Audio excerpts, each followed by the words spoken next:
vengan para que aprendan. Y es que Andrea Chávez y Noroña se acaban de llevar los aplausos de todo México. Y es que le pusieron tremenda zarandeada a la oposición en la discusión que se está llevando a cabo en la Cámara de Diputados para extender la permanencia del ejército mexicano en las calles hasta el 2029. Noticia que obviamente está dando mucho de qué hablar. Y es que los discursos tanto de Andrea Chávez como de Noroña son dignos de compartirse, porque no solamente destruyeron los argumentos de los opositores, sino que también los dejaron completamente en la lona, demostrando que están moralmente derrotados. Y es que el PAN, el PRD y también Movimiento Ciudadano le está dando la espalda a sus propios gobernadores, porque los están dejando sin armas para poder enfrentarse a la delincuencia. Pero ¿qué es lo que está pasando y qué sucedió cuando Andrea Chávez y Noroña tomaron la tribuna? Porque ojo aquí, se armó tremendo zafarrancho. Pues te invito a que te quedes aquí conmigo para averiguarlo, pero antes de pasar a la noticia, si a ti te gusta estar informado, te invito a que te suscribas a este canal y le des clic a la campanita. Y ahora sí, pasemos a la información. Gracias, diputado presidente. La pasada legislatura, a iniciativa de nuestro gobierno, por primera vez se le dio un marco constitucional a las Fuerzas Armadas para actuar en materia de seguridad pública. Fue el Senado de la República el que determinó en un transitorio que las Fuerzas Armadas regresaran a los cuarteles en marzo de 2024. ¿Qué pasaría? Aquí la derecha esquizofrénica política dice que militarizamos al país, pero que lo militarizamos para darle abrazos al crimen organizado. Es una curiosa militarización. Yo preguntaría a los gobernadores paniaguados, a los gobernadores de Movimiento Paniaguado, si están de acuerdo en que en marzo de 2024 regrese el ejército a los cuarteles. Sería una irresponsabilidad absoluta tomar una decisión de esa naturaleza. En pleno proceso electoral, en pleno relevo presidencial, dejar que el crimen organizado campeara a sus anchas, porque es evidente, eso lo reconocemos, que el esfuerzo de pacificación del país y la mejoría de los datos y los resultados duros, puros y duros en materia de seguridad no alcanzan para plantear que la meta se ha logrado. El Partido Revolucionario Institucional da la espalda a una posición que era incorrecta llamada moratoria constitucional.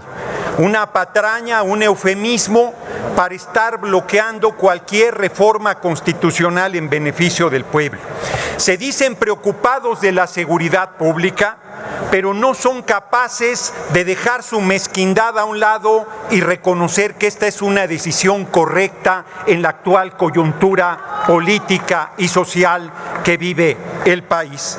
Pero hoy el papel más despreciable lo hace Movimiento Paniaguado, que en Jalisco mató a Giovanni López, la policía, por no usar cubrebocas, que ha utilizado a la policía estatal y municipal para reprimir al pueblo, pero nos viene a querer dar clases de cómo manejar las fuerzas de seguridad del país. Le decimos a Movimiento Paniaguado que nosotros no usaremos nunca al ejército para reprimir al pueblo, que el ejército cumple funciones de paz, que el ejército está aportando a la infraestructura del país y que las Fuerzas Armadas han demostrado. Ahí acudieron diputados de todos los partidos con el compañero secretario de la Defensa Nacional, el general Luis Crescencio Sandoval, con todos los datos duros de lo que ha hecho las Fuerzas Armadas y de cómo han logrado resultados tangibles de mejoría de las condiciones de seguridad. No escuché a un solo legislador que en cara del secretario de la Defensa sostuviera las necedades que aquí plantean, porque son una pandilla de hipócritas, porque son una pandilla de acomodaticios y porque son una pandilla de cobardes. Aquí vienen a despotricar en contra de las Fuerzas Armadas que están haciendo una tarea institucional muy importante, importante, un ejército surgido de la Revolución Mexicana y un ejército que efectivamente el compañero presidente le pone su acento y su vocación, un ejército y unas fuerzas armadas que hoy respaldan, les pese lo que les pese, a esta revolución sin violencia que es la Cuarta Transformación. Nos amenazan que si llegara otro gobierno harían tropelía y media con esta legislación, pero si lo hacían sin ella, pero si mataban a civiles en retenes militares, hicieron desapariciones forzadas, si reprimieron manifestaciones del pueblo, si torturaron, si bañaron en sangre el país, ¿cómo puede haber tanta desvergüenza en sus intervenciones en tribuna para que sean tan desmemoriados y olviden lo que sus gobiernos hicieron al frente de la máxima responsabilidad pública y del máximo honor que un mexicano puede tener, que es ser presidente de la República? Pero para ello los cargos públicos es para robar, para traicionar al pueblo, para masacrar a la patria, para entregar nuestros recursos al extranjero. Y con una cachaza vienen a darnos clases de legalidad, de constitucionalismo, de civilidad y de compromiso con el pueblo. No tienen vergüenza, es lo que no tienen, compañeras y compañeros paniaguados de Movimiento Paniaguado y los sepultureros del PRD.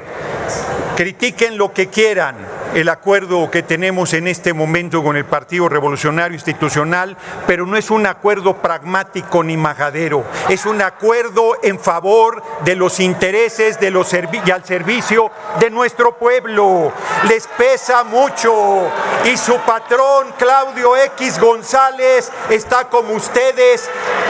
Le pediría al orador que concluya, si me hace favor. Concluyo cuando me dejen de interrumpir tus compañeros de partido, diputado presidente. Sí, permítame, el orador, permítame, asamblea, honorable asamblea, les pido por favor que escuchemos al orador.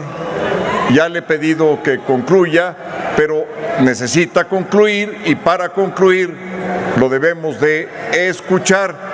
De la misma manera voy a proceder con las diputadas y los diputados de otros grupos parlamentarios que no guarden silencio, que no permitan al orador escucharse y que no guarden silencio en este recinto. Continúe, por favor, el orador para concluir su participación. Concluyo, diputado presidente, compartiéndole a la Asamblea los argumentos de los paniaguados. Báñate, me gritan, clasistas y racistas. Son verdaderamente pedestres en su supuesta argumentación. No tienen moral, no tienen principios, pero termino dándoles una garantía. El relevo del compañero presidente será de la coalición Morena PT Verde y les garantizamos que vamos a usar a las Fuerzas Armadas al servicio de nuestra patria y al servicio de nuestro pueblo. No se preocupen, podrán seguir gritando, podrán seguir injuriando, podrán seguir brincando como chinicuiles en comal y les respetaremos absolutamente esa libertad. Por favor, muchas gracias por su atención, compañeros. Con su venia, presidente. Adelante, por favor. Con mucho respeto les digo que lo que para muchos de ustedes es un discurso político, para mí es un tema personal, porque yo quiero profundamente a mi querida frontera, Ciudad Juárez, pero fue una pesadilla ser adolescente en el norte del país mientras ustedes jugaban a sus guerras. Quienes perdimos amigas, buscamos compañeras, acompañamos a las madres, tenemos una herida que probablemente nunca cierre. Antes de iniciar con los motivos evidentes y urgentes de esta reforma, quiero hacer una distinción política entre dos formas diferentes de entender a la oposición.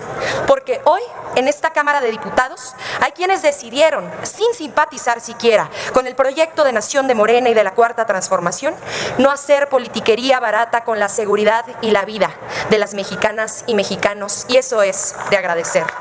Y es un paso adelante en la construcción de paz, justicia y reparación. Este es el momento de reivindicarse y reivindicar la vida. Por otro lado están los que hoy se escandalizan por una supuesta militarización. Esos que cuando estuvieron en el poder sacaron a las Fuerzas Armadas a las calles sin protocolos de actuación. Esos que a pesar de haber gobernado, haber fracasado y malvender la tranquilidad y la paz de nuestras familias, todavía se atreven a oponerse a una manera diferente de entender la seguridad desde la justicia social. Esos que sin pudor militarizaron al crimen organizado. Y sí, escúchenlo bien, militarizaron al crimen organizado proporcionándoles armas de uso exclusivo del ejército a través de la operación Rápido y Furioso, que inundó de balas y muertes al país con autorización de ustedes cuando estaban fraudulentamente al frente del gobierno federal. Si se les borró la memoria, le pueden preguntar por este tema a su amigo Eduardo Medina Mora, a Marisela Morales o Arturo Chávez Chávez, el procurador de Calderón, célebremente conocido por decir que las mujeres en Ciudad Juárez nos mataban y violaban por prostitutas. Ese nivel de fascistas tenían dentro de sus propias filas, peor aún, dentro de su gobierno federal. Quizás lo olvidaron, pero la masacre de Villas de Salvarcar en Ciudad Juárez, donde fueron asesinados 15 jóvenes estudiantes y deportistas, a los que Calderón llamó pandilleros, se utilizó y se hizo justamente utilizando armas de uso exclusivo del ejército, precisamente procedentes de Rápido y Furioso. Pero la profesionalización del crimen organizado no fue un proceso casual, ni una mala estrategia diplomática con el país vecino. Fue un proceso deliberado por el cual la delincuencia tuvo acceso a las armas más letales, mientras la fragmentación de los grupos delincuenciales requería permanentemente mano de obra de rápido relevo, en un momento en el que la mayoría de la gente quedó abandonada por el Estado completamente a su merced. Mi generación quedó atrapada entre la falta de oportunidades y las balas de una guerra absurda iniciada en 2006 para legitimar la pequeñez del autoritario, arrogante y belicista que la declaró. Mientras la seguridad pública se descompuso en todo el país, el poder político desangró al ejército. Solamente en tiempos de Fox desertaron más de 100,000 elementos. Con Calderón los mandaron a una guerra mientras los que tomaban decisiones políticas les recibían sobornos millonarios. Al narco, justamente. Los castigaron salarialmente, abandonaron a las familias de quienes cayeron, les construyeron el rechazo de ciertos sectores de la sociedad con instrucciones deshonestas que debían cumplir. Maltrataron a quienes tenían la tarea de protegernos a todas y todos, mientras armaron a los grupos de la delincuencia organizada para el reacomodo de las plazas y a cambio solo ofrecieron un manto de impunidad. Por cada fusil que durante su gobierno se introdujo de manera ilegal pero tolerada en México, este gobierno ha acompañado, capacitado y preparado a un guardia nacional que cuida de todas y de todos nosotros. Con mucho respeto, pero estamos haciendo nuestra parte para intentar resanar las profundas heridas que sus decisiones generaron en este país. Y tenemos memoria por los estudiantes asesinados en el 68, por las víctimas del halconazo, por los maestros de Nochixtlán, por los 43 estudiantes que aún buscamos. Este gobierno incluso ofreció disculpas por algo que no hizo, pero que hicieron ustedes cuando estaban al frente del Estado mexicano. A los padres de Jorge y Javier, a los que ustedes llamaron sicarios armados hasta los dientes siendo estudiantes de excelencia, a las víctimas de las guerras sucias, que para ustedes eran poco más que unos comunistas revoltosos. Tenemos con qué, con todo y los errores políticos de quienes dieron las peores instrucciones. Nuestro ejército es un ejército de paz, que nunca ha sido parte de un golpe de Estado, que entronca con la tradición de respeto y refugio para quienes sufren en otras naciones, que cuida la soberanía propia y respeta la ajena. Necesitamos a nuestras Fuerzas Armadas de manera extraordinaria, regulada, fiscalizada, temporal, subordinada, complementaria y con tareas detalladas sin lugar a la ambigüedad. Mientras la Guardia Nacional construye el máximo de su potencial para cuidarte a ti, para cuidar un país que poco a poco se levanta con dignidad, con mucha esperanza por bandera tras décadas de letargo neoliberal. Queremos que la nueva historia de nuestro país no se entienda sin el respeto a los derechos humanos. Y hoy venimos a regar la semilla que juntas y juntos en unanimidad sembramos. Sean serios. Hoy podemos podemos reconocer que tardaron al menos 10 años en destruir, infiltrar y malbaratar a los cuerpos federales de policía, y se necesita al menos el mismo tiempo para reconstruir lo que ustedes rompieron por ambición, avaricia y para hacer negocio. No se equivoquen, ustedes impulsaron una estrategia fallida y sin temporalidad. Hoy nosotras y nosotros estamos dando un paso adelante a favor de la desmilitarización, porque le ponemos fechas y plazos, porque tenemos una estrategia de pacificación real que comienza a dar frutos y lo podemos demostrar. Hoy el delito de secuestro, uno de los más dolorosos por su profundo impacto social, ha disminuido en México en un 53%. ¿Recuerdan cuál era la estrategia de ustedes para acabar con el secuestro? ¿Lo recuerdan? Yo se los recuerdo.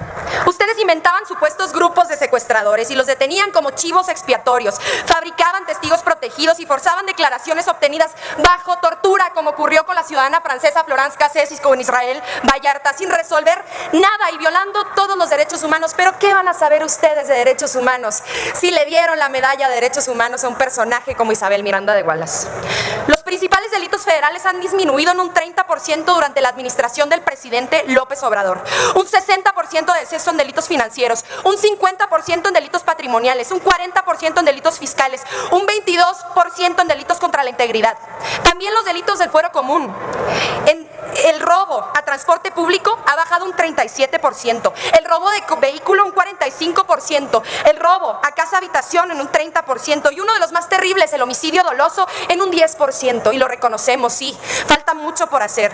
Ese 10% que disminuyeron los homicidios dolosos en este país no es suficiente, pero les recuerdo que cuando ustedes gobernaron y declararon su falsa guerra, se multiplicaron en un 200%. Hoy hablan mucho de fortalecer las policías, los mismos que tenían al frente de la federal a un ejército de narcotraficantes, como lo fue Genaro García Luna, preso en Estados Unidos por traficar con cocaína, a Luis Cárdenas Palomino, preso en México por torturador, a Facundo Rosas Rosas, a Iván Reyes Arzate, Susana antidrogas, narcotraficante confeso, se encuentra en Estados Unidos, por cierto. Todavía se atreven a decir que enfrentaron con pantalones a la delincuencia cuando el mundo entero sabe que estaban en su nómina, porque no les parecía lo que cobraban de Iberdrola y de Odebrecht. Para ustedes todo era un negocio, hasta privatizaron el derecho de vivir en paz. Dicen que con esta iniciativa renunciamos a lo civil, y no hay mentira más mezquina. ¿Hay algo más civil que construir hospitales? ¿Hay algo más civil que reconstruir escuelas para las niñas y los niños? ¿Hay algo más civil que construir refinerías para fortalecer nuestra democracia? ¿Hay algo más civil que construir aeropuertos para detonar el desarrollo de nuestra nación? Aquí se quejan permanentemente de que no escuchamos sus puntos de vista, pero ¿cómo no los vamos a escuchar? Claro que sí, con mucha atención. Si fueron los reyes de la inseguridad pública, si multiplicaron como nunca los homicidios, si se hicieron de oro traficando con drogas desde el poder. Nosotros los hemos escuchado mucho tiempo, hagan hoy ese esfuerzo ustedes. Rompan su huelga o su flojera legislativa, pero no lo hagan por nosotros. Escuchen a sus propios gobernadores, que ya es casi lo único que les queda. Y además esos gobernadores les están rogando que aprueben esta iniciativa. ¿Les suena al paro en Jalisco de Movimiento Ciudadano? ¿Les suena Ispuro en Durango del PAN? O mejor, hasta una posible candidata presidencial de ustedes, María Eugenia Campos de Chihuahua. Pregúntenle a ella qué haría en Chihuahua sin la Guardia Nacional, en la Sierra Tarahumara o en Ciudad Juárez cuando ocurrió el motín del Cerezo número 3 el pasado 11 de agosto, donde fue ella la que solicitó la intervención del Ejército, de la Guardia y de la Marina. Sus gobernadores saben que la Guardia Nacional es pieza clave para robustecer la estrategia de seguridad, ya que el 25% de los municipios no tienen ni 10 elementos en sus policías municipales para salvaguardar la tranquilidad. Y de esos municipios, casi un tercio no tiene ni un solo elemento de policía. Pero si tampoco quieren escuchar a los pocos gobernadores que aún se atreven a portar las banderas de la oposición, al menos escuchen a la ciudadanía. Hoy la Guardia Nacional es una institución infinitamente más respetada por el pueblo de México que todos ustedes juntos. Miren, no somos iguales, y aunque se nieguen a escuchar, nosotras y nosotros les tendemos la mano y los queremos hacer parte del rescate de la seguridad de nuestro país. Por eso proponemos una comisión bicameral en la que se rendirá cuenta semestralmente del gasto de recursos, del seguimiento a las posibles violaciones de derechos humanos, que por cierto han descendido como nunca en comparación con sus gobiernos, del avance en las estrategias de seguridad pública, porque este tema, por amor a México, nos necesita a todas y todos. A 4 años de gobierno, gracias a la Guardia Nacional, México cumple por fin con el estándar internacional de las Naciones Unidas ganas de contar con 2.8 policías por cada 1000 habitantes. Cuando inició este gobierno nos dejaron solamente a 1.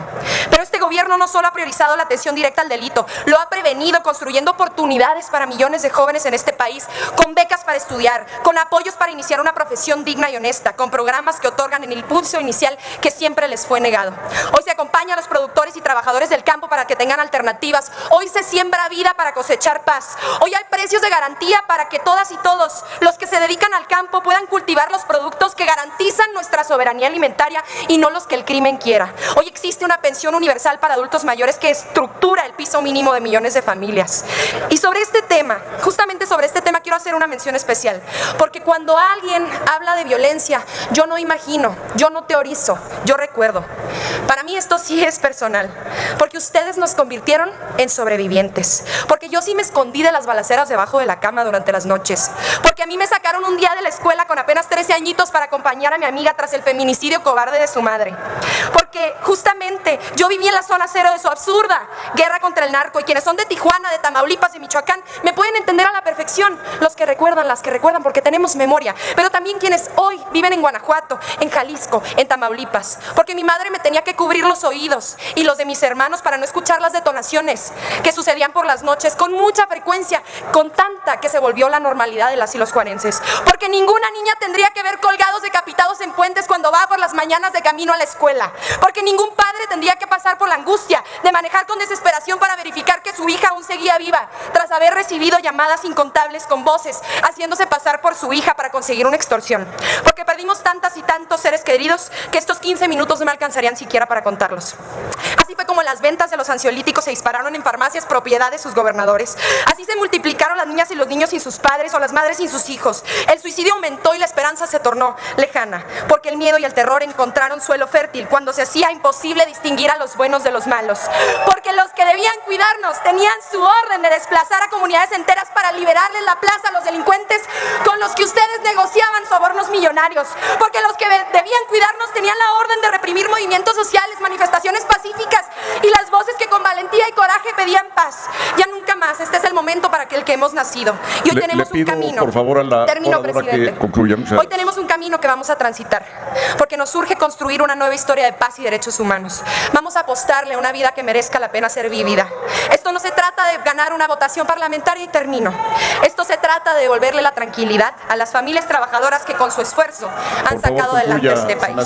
Y ustedes abandonaron por décadas. Eso se acabó. Les agradezco. Por favor, los invito a suscríbete en los canales de Amore Mío, Abuelito 4T, Emanuel Maldonado, La Indomable Musical y Emanuel Música, y ver mis shorts, compartir y activo las campanas todas. Dale pulgar hacia arriba. Muchas gracias de corazón.